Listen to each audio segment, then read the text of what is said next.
మీరు dragon cinema teaser గా చూసినట్లుగానైతే అందులో ఓపియం పాపీ అనే ప్లాంట్ యొక్క ఫీల్ మీకు గుర్తుందా? అదే అండి, బ్రిటిష్ వాళ్ళు ఆ ఒక్క ప్లాంట్ కోసం దేశాలు పట్టుకొని తిరిగారు, యుద్ధాలు చేశారు, రక్తపాతాలు సృష్టించారని చెప్తారు కదా.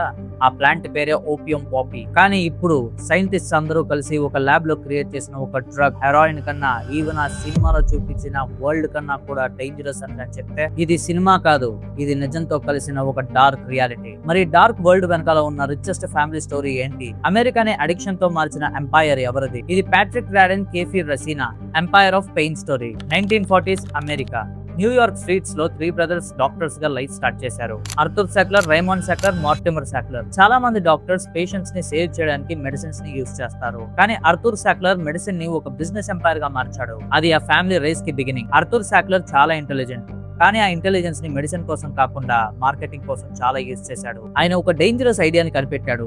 అది ఏంటంటే డాక్టర్స్ ని కన్విన్స్ చేస్తే వరల్డ్ ని కన్విన్స్ చేయొచ్చు అని. అప్పటి వరకు మెడిసిన్ సింపుల్ గా హాస్పిటల్లో యూజ్ అయ్యేవి, కానీ ఆర్థర్ అడ్వర్టైజింగ్ సైకాలజీని మెడికల్ ఫీల్డ్ లో ఇంట్రొడ్యూస్ చేశాడు. Doctors conferences, journals, sponsor articles, emotional marketing అన్ని స్టార్ట్ అయ్యాయి. స్లోగా ఫార్మాసిటికల్ కంపెనీస్ అర్థం చేసుకున్నాయి మెడిసిన్ కన్నా మార్కెటింగ్ పవర్ఫుల్ అని.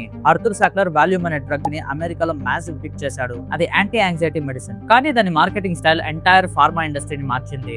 అది ఫ్యూచర్ డిజాస్టర్ కి ఫౌండేషన్. ఇయర్స్ తర్వాత సాక్లర్ ఫ్యామిలీ పర్డ్యూ ఫార్మా అనే కంపెనీని కంట్రోల్ లోకి తీసుకుంది. మొదట్లో ఆర్డినరీ పెయిన్ మెడిసిన్స్ ని ప్రొడ్యూస్ చేసిన కంపెనీ, తర్వాత హిస్టరీలో బిగ్గెస్ట్ కాంట్రవర్సీస్ గా ఒకటిగా క్రియేట్ అయింది. ఒక టాబ్లెట్, ఒక మెడిసిన్, ఒక బ్రాండ్ నేమ్ ఆక్సికాంటిన్. 1996 లో పర్డ్యూ ఫార్మా ఆక్సికాంటిన్ ని మార్కెట్ లో రిలీజ్ చేసింది. అఫీషియల్ గా ఇది severe pain relief medicine, cancer patients కోసం అని చెప్పారు. కానీ ఇంటర్నల్ గా వాళ్ళకి తెలుసు ఈ టాబ్లెట్ బాడీని అడిక్టివ్ గా మార్చేస్తుంది అని. ఎందుకంటే దాంట్లో ఆక్సికోడోన్ అనే పవర్ఫుల్ ఓపియోడ్ ఉండేది, మార్ఫిన్ ఫ్యామిలీకి సంబంధించిన కెమికల్. డ్రాగన్ టీజర్ లో మనం ఇల్లీగల్ ఓపియం వరల్డ్ అని చూస్తాం, కానీ ఇక్కడ ట్విస్ట్ ఏంటంటే అమెరికాలో కూడా సేమ్ ఇలాగే అడిక్షన్ సూట్ ఫుడ్ కంపెనీస్ ని క్రియేట్ చేశాయి. స్మగ్లర్ లాగా కాదు, బిజినెస్ మ్యాన్ లాగా. Purdue pharma sales representative doctors దగ్గరికి వెళ్ళడం స్టార్ట్ చేశారు. వాళ్ళకి ఒక్క లైన్ నేర్పించారు, అడిక్షన్ రిస్క్ లెస్ దెన్ 1% అని. డాక్టర్స్ బిలీవ్ చేశారు, పేషెంట్స్ నమ్మారు. టాబ్లెట్స్ ప్రిస్క్రిప్షన్ లాగా డిస్ట్రిబ్యూట్ అయ్యాయి. ప్యాట్రిక్ రాడెన్ కేఫీ ఇన్వెస్టిగేషన్ ప్రకారం పర్డ్యూ ఫార్మా అగ్రెసివ్ గా డాక్టర్స్ ని టార్గెట్ చేసింది. Luxury trips, bonuses, seminar incentives. ఎవరు ఎక్కువ ఆక్సికాంటిన్ ని ప్రిస్క్రైబ్ చేస్తారో వాళ్ళకి ఎక్కువ రివార్డ్స్. అప్పుడు అమెరికాలో ఒక ఎమోషనల్ స్లోగన్ ని క్రియేట్ చేశారు, పెయిన్ ఫిఫ్త్ విటల్ సైన్. అంటే ఫీవర్, పల్స్ లాగా పెయిన్ ని కూడా సీరియస్ గా ట్రీట్ చేయాలి అని. చాలా డాక్టర్స్ గిల్టీ ఫీల్ అయ్యారు, పేషెంట్స్ పెయిన్ ని ఇగ్నోర్ చేస్తున్నామని. పర్డ్యూ అదే వీక్నెస్ గా యూజ్ చేసింది. స్టార్టింగ్ లో పేషెంట్స్ కి రిలీఫ్ వచ్చింది, వాళ్ళకి ఆ మెడిసిన్ మిరాకల్ లాగా అనిపించింది. కానీ కొన్ని మంత్స్ తర్వాత బాడీ టాలరెన్స్ డెవలప్ అయింది. సేమ్ ఎఫెక్ట్ కోసం బిగ్గర్ డోస్ కావాలి. బిగ్గర్ డోస్ అడిక్షన్ ని ఇంక్రీజ్ చేసింది. కొంతమంది టాబ్లెట్స్ ని క్రష్ చేసి పౌడర్ లాగా యూజ్ చేయడం స్టార్ట్ చేశారు. కొన్ని స్నార్ట్ చేశారు, కొన్ని ఇంజెక్ట్ చేశారు. సడన్ గా మెడిసిన్ హెరాయిన్ ఎఫెక్ట్ ఇచ్చింది. అమెరికా రూరల్ టౌన్స్ లో డిజాస్టర్ స్టార్ట్ అయింది. అపాలాచియా చిన్న టౌన్స్ లో ఎంటైర్ జనరేషన్స్ అడిక్షన్ లో మునిగిపోయింది. కొన్ని ఫ్యామిలీస్ అయితే కొలాప్స్ అయిపోయాయి. వాళ్ళ పేరెంట్స్ ఏమో డ్రగ్స్ యూజ్ చేస్తుంటే వాళ్ళ పిల్లలేమో ఆర్ఫన్ లో పెరిగినట్టు పెరిగారు. ప్యాట్రిక్ రాడెన్ కేఫే ఇంటర్వ్యూస్ లో ఒక పెయిన్ఫుల్ పాయింట్ చెప్తాడు, చాలా మంది అడిక్ట్స్ క్రిమినల్స్ కాదు, వాళ్ళకి ఫస్ట్ హాస్పిటల్లో పెయిన్ కిల్లర్ ప్రిస్క్రైబ్ చేశారు. అది అడిక్షన్ కి గేట్ వే అయింది. రిచర్డ్ సాక్లర్ అప్పటికి పర్డ్యూ ఫార్మాలో ఒక పవర్ఫుల్ పొజిషన్ లో ఉన్నాడు. ఈ బుక్ లో ఆయన క్యారెక్టర్ చాలా ఇంటెన్స్ గా ఉంటుంది. సేల్స్ నంబర్స్ మీద అబ్సెషన్స్, క్రిటిసిజం మీద యాంగర్. అడిక్షన్ రిపోర్ట్స్ వచ్చినా సరే కంపెనీ గ్రోత్ మీద ఫోకస్ చేశాడు. ఇంటర్నల్స్, ఈమెయిల్స్ అండ్ డాక్యుమెంట్స్ ప్రకారం కంపెనీకి అబ్యూస్ రిపోర్ట్స్ ముందుగానే తెలుసని చెప్పి ఇన్వెస్టిగేటర్స్ క్లెయిమ్ చేశారు. కానీ పబ్లిక్ నరేటివ్ మాత్రం డిఫరెంట్. డ్రగ్ సేఫ్ అని కంటిన్యూ చేశారు. డ్రాగన్ టీజర్ లో మనం డార్క్ మాఫియా వరల్డ్ అని చూస్తాం కదా. ఇప్పుడు ఇమాజిన్ చేసుకోండి, అక్కడ గ్యాంగ్స్టర్స్ గన్స్ తోటి బిజినెస్ చేస్తారు, కానీ ఇక్కడ $1 బిలియన్ బోర్డ్ రూమ్ లో బిజినెస్ డిసిషన్స్ జరిగాయి. 2000s కి అమెరికా ఓపియోడ్ ఎపిడమిక్ ఎక్స్ప్లోడ్ అయ్యింది. లక్షల మంది ఓవర్ డోసెస్ తో చనిపోయారు. చాలా మంది ప్రిస్క్రిప్షన్ డ్రగ్ నుండి హెరాయిన్ కి షిఫ్ట్ అయ్యారు. అందుకే హెరాయిన్ చీప్. తర్వాత ఇక డేంజరస్ స్టేజ్ వచ్చింది. Synthetic opioid, fentanyl. హెరాయిన్ కన్నా dozens of times stronger. Tiny quantity కూడా డెత్ కి సరిపోతుంది. Patrick Radden Keefe empire of pain లో ఒక ఇంపార్టెంట్ క్వశ్చన్ అడుగుతాడు, కార్పొరేట్ గ్రీడ్ కి లిమిట్ ఉందా? ఎందుకంటే సాక్లర్ ఫ్యామిలీ ఫిలాంథ్రపీతో ఇమేజ్ బిల్డ్ చేసింది. Museum, universities, galleries everywhere Sacklers name తోటి నిండిపోయింది. హార్వర్డ్ లో సాక్లర్ వింగ్, మ్యూజియం లో సాక్లర్ గ్యాలరీస్. రిచ్ ఎలైట్ సొసైటీలో రెస్పెక్ట్. పబ్లిక్ వాళ్ళని ఆర్ట్ ప్యాటర్న్స్ లాగా చూపించారు. కానీ సేమ్ టైమ్ లో అడిక్షన్ క్రైసిస్ స్ట్రీట్స్ లో ఎక్స్ప్లోడ్ అవుతుంది. ఇది 2 వరల్డ్ స్టోరీస్.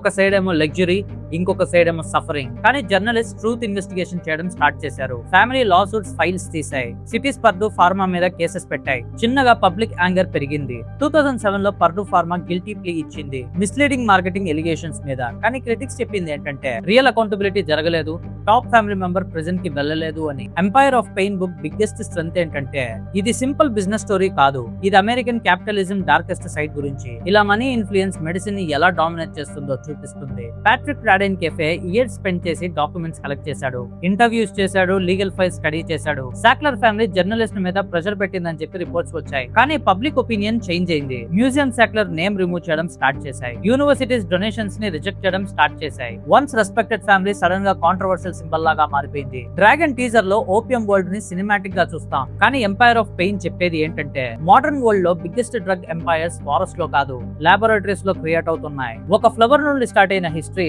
ఇప్పుడు లాబొరేటరీస్ దాకా వచ్చేసింది. ఓపియం, మార్ఫిన్, హెరాయిన్, ఆక్సికోడాన్, ఫెనిటైల్స్ కెమికల్స్ మారాయి, కానీ బిజినెస్ మైండ్ సెట్ అయితే మారలేదు. అది ఈ స్టోరీలో most disturbing part. Patrick Radden Keefe indirect గా ఒక వార్నింగ్ ఇస్తాడు, అడిక్షన్ అనే బీస్ట్ ని ఓన్లీ క్రిమినల్స్ క్రియేట్ చేయరు, sometimes respected corporates, educated executives, ఇక బిలియనియర్ ఫ్యామిలీస్ కూడా క్రియేట్ చేస్తారని చెప్పారు. ఈ రోజుకి కూడా ఓపియోడ్ అనే క్రైసిస్ పూర్తిగా అయిపోలేదు.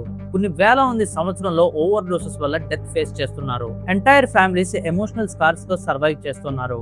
సినిమాలో మనం మాస్ ఎలివేషన్స్ ని ఎంజాయ్ చేస్తాం, ఇక డ్రాగన్ సినిమా టీజర్ లో చూపించిన ఆ డార్క్ డస్కీ వరల్డ్ మనకి గూస్ బంప్స్ ఇస్తుంది, కానీ రియాలిటీలో అదే డ్రగ్ హిస్టరీ కొన్ని మిలియన్స్ ఆఫ్ లైఫ్స్ ని ఎఫెక్ట్ చేసింది. బ్రిటిష్ ఓపియం ట్రేడ్ నుండి అమెరికా ఓపియో ట్రేడ్ వరకు హ్యూమన్ హిస్టరీలో రిపీటెడ్ ప్యాటర్న్ ఒకటే, ప్రాఫిట్స్ కోసం అడిక్షన్ ని కూడా ఒక బిజినెస్ లాగా యూజ్ చేయడం. ఫైనల్ గా ఒక్క మాట, ఒక గన్ ఒక శరీరాన్ని డిస్ట్రాయ్ చేస్తుంది, కానీ అడిక్షన్ ఒక సొసైటీని మొత్తం డిస్ట్రాయ్ చేస్తుంది. ఒక మాఫియా ఒక సిటీని కంట్రోల్ చేయొచ్చు, కానీ ఫార్మాసిటికల్ ఎంపైర్ ఎంటైర్ కంట్రీని కంట్రోల్ చేయగలదు. డ్రాగన్ సినిమా టీజర్ లో మీరు బీస్ట్ ని చూశారు, కానీ ఎంపైర్ ఆఫ్ పెయిన్ లో మీరు రియల్ బీస్ట్ ని వింటున్నారు. ఇది ఒక ఫ్యామిలీ స్టోరీ కాదు, ఇది power, money, medicine, addiction and pain తోటి బిల్డ్ అయిన ఒక ఎంపైర్ స్టోరీ. సో ఇవాళకి ఇంతే. మీకు ఈ వీడియో నచ్చినట్లుగానైతే లైక్ చేసి మీ ఫ్రెండ్స్ అండ్ ఫ్యామిలీస్ కి ఈ వీడియో అయితే షేర్ చేయండి.